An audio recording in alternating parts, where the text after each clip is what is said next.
Assalamualaikum warahmatullahi wabarakatuh. Selamat pagi saudara-saudaraku mahasiswa kimia UIN Sunan Kalijaga Yogyakarta. Selamat bertemu kembali dengan saya Priagung Demi Widya Kongko sebagai pengampu mata praktikum kimia organik dasar. Pada kesempatan kali ini kita akan melakukan suatu praktikum dengan judul sintesis T-butil klorida dengan tujuan mempelajari pembentukan alkil halida tersier dari alkohol melalui reaksi substitusi nukleofilik. Seperti yang saudara ketahui, reaksi substitusi nukleofilik itu ada dua jenis. Yang pertama adalah reaksi substitusi nukleofilik bimolekular atau yang biasa kita kenal sebagai SN2. Dan yang kedua adalah reaksi substitusi nukleofilik unimolekular atau yang kita kenal sebagai SN1. Pada kesempatan kali ini kita akan mempelajari bagaimana terbentuknya T-butil klorida melalui mekanisme SN1 yang telah saudara pelajari di kuliah kimia organik di kelas masing-masing. Bagaimana cara kita melakukannya dan bagaimana hasil yang akan kita dapatkan dan bagaimana rendemen hasilnya, mari kita lakukan bersama-sama dengan saya dan dengan asisten saya yaitu Karisma Triatmaja. Alat-alat yang kita gunakan pada praktikum kali ini yaitu pertama kita menggunakan beberapa gelas beker. Gelas beker ini fungsinya untuk menadah atau untuk memberikan tempat bagi larutan yang akan kita ukur volumenya. Kemudian alat yang kedua yang kita pakai adalah gelas ukur, ada ukuran 10 ml, 25 ml, 50 ml, tergantung berapa banyak larutan yang mau kita ambil ukurannya. Alat yang berikutnya yaitu kita kenal yang disebut dengan corong pisah. Kita kenal, ada tutupnya, ada badan corong pisah, dan ada kerannya. Pastikan ketika kita mau memakai corong pisah, keran dalam keadaan tertutup. Di mana corong pisahnya harus ditahan dengan suatu statif. Statif ini fungsinya untuk menahan corong pisah agar tetap berada di atas dan tidak jatuh. Alat berikutnya adalah corong,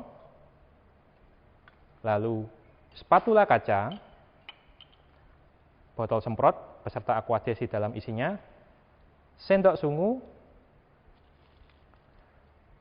kertas saring, aluminium foil dan kertas label, serta kita harus selalu jaga-jaga untuk tisu atau serbet.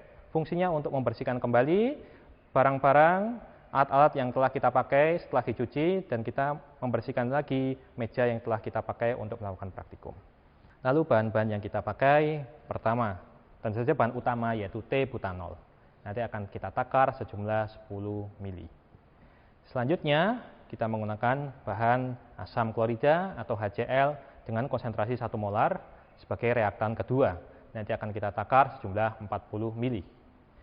Kemudian ada natrium hidrogen karbonat atau natrium bikarbonat dengan rumus molekul NaHCO3. Nanti akan kita takar sejumlah 8 ml yang berfungsi untuk membersihkan sisa asam.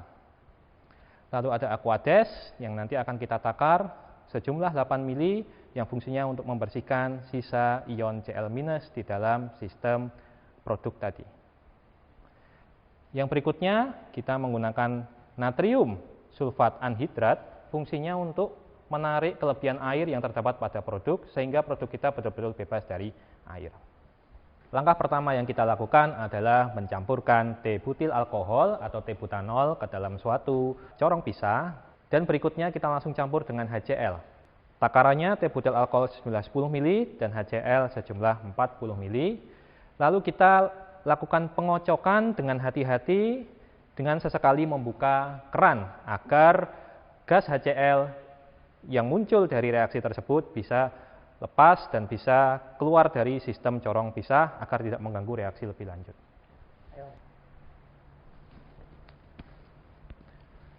Pengocokan ini dilakukan selama 20 menit.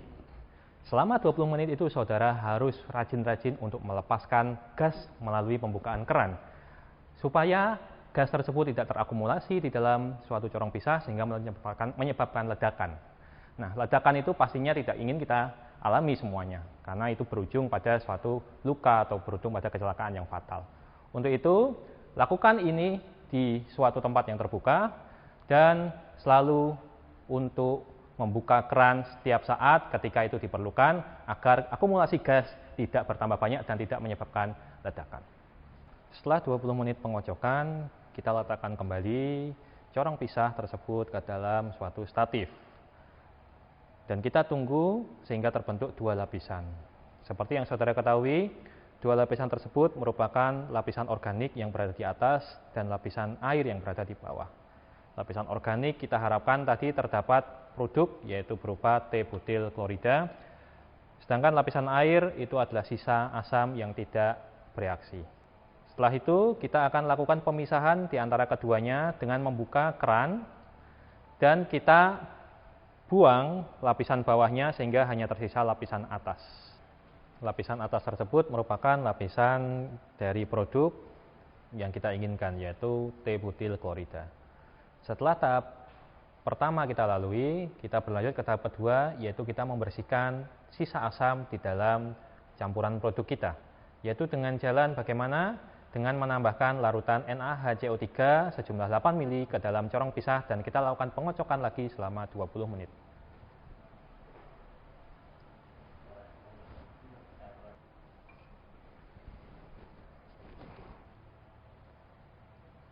Dan kita lakukan lagi pengocokan selama 20 menit dengan sesekali membuka keran untuk membuang gas yang dihasilkan. Sekali lagi kita melakukan pengocokan, ini adalah pengocokan yang kedua. Pengocokan ini berfungsi untuk menghilangkan sisa asam di dalam campuran produk kita. Sekali lagi ini dilakukan lagi selama 20 menit sambil sesekali kita membuka keran untuk membuang gas yang dihasilkan dari campuran yang kita kocok-kocok selama 20 menit tersebut.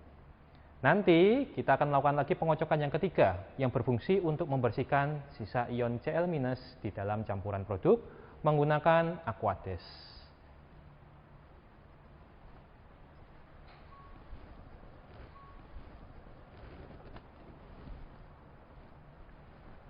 Tahap terakhir ini kita pisahkan lagi lapisan bawah dengan lapisan atas dengan cara membuka keran sehingga lapisan bawah kita buang.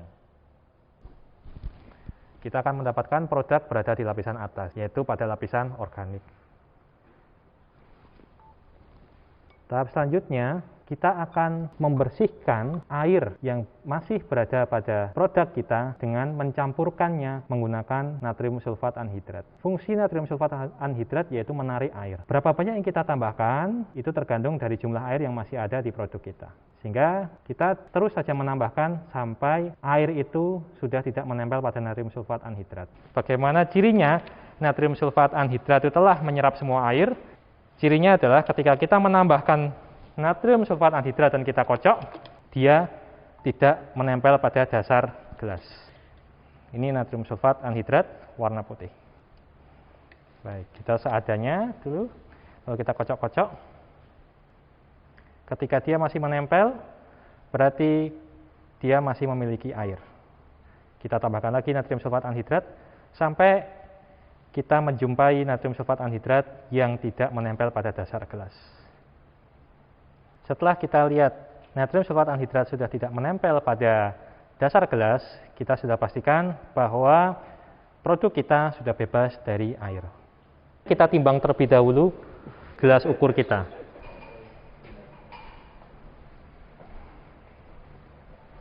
Lalu kita saring menggunakan sistem dekantasi agar cairan itu jatuh tepat pada corong. Setelah kita mendapatkan larutan yang sudah disaring, kita timbang lagi gelas ukur yang sudah terisi larutan tersebut sehingga kita mendapatkan selisih berat yang merupakan berat dari produk yang kita dapatkan.